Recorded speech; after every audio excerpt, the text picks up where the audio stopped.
Wealth and happiness are key aspirations for most people. Those are what Russian-born Arkady Gaidamak was striving for when he immigrated to Israel, with nothing to his name. 35 years on, his fortunes have given him the opportunity to help others, from religious Jews to football fans. However, as Paula Slier found out, the billionaire's attempts to win over the people of Jerusalem hasn't been that easy to come by. As the lyrics to the Beatles song go, money can't buy you love. But Russian-born billionaire Arkady Gaidamak did his best to prove the opposite. His story is one of rags to riches. 35 years ago, he immigrated to Israel with nothing. A year later, he went to live in France. But he returned to the Middle East amid allegations of arms dealing with Angola. By then, he was ready to use his dollars to buy up as much of the country, or at least its population, as he could. Out on the streets of Jerusalem, his campaigners weren't shy about why they supported him. We support Gaidamak because he pays more than anybody else.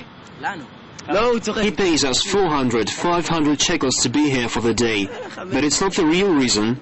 He invested in the Beitar football team.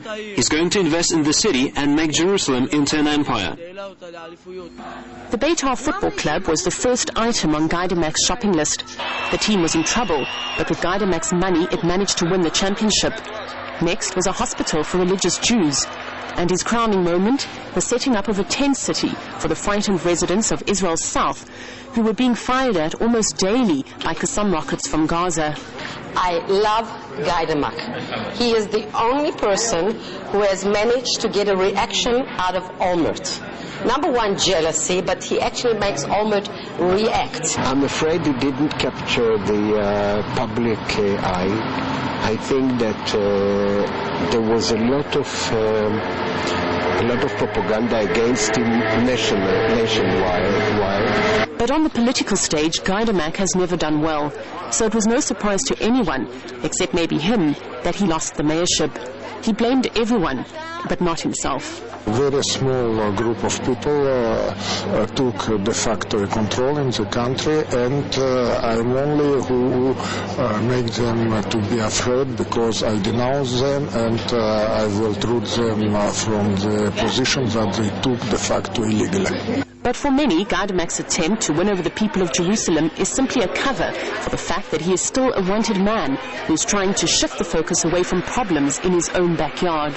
First of all, he doesn't speak Hebrew. To live in Israel and to be a political leader here, you should speak the language.